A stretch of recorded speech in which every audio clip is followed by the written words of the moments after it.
When President Lyndon Johnson launched his War on Poverty in 1964 at the University of Michigan, he said there were 3 places where we begin to build the Great Society: in our cities, in our countryside, and in our classrooms.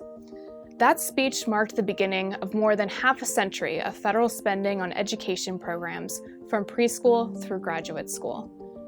Unfortunately, or perhaps predictably, the federal government's foray into the infinitely complex domain of what and how children learn has not led to better learning outcomes. As we explain in the Heritage Foundation's new book, Johnson's program led to what we call the not-so-great society.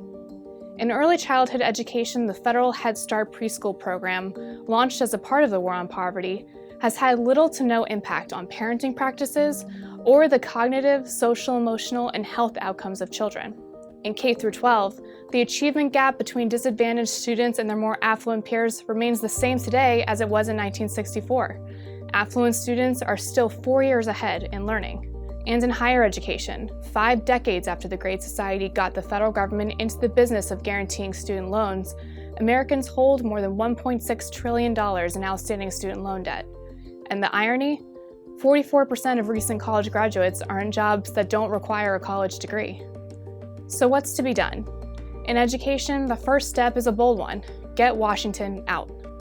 Education should return to its roots in the earliest days of the Republic, when parents played a central role in choosing how and where their kids learned, and when students, if they choose to go to college, paid their way without making the Faustian bargain of taking a federal loan.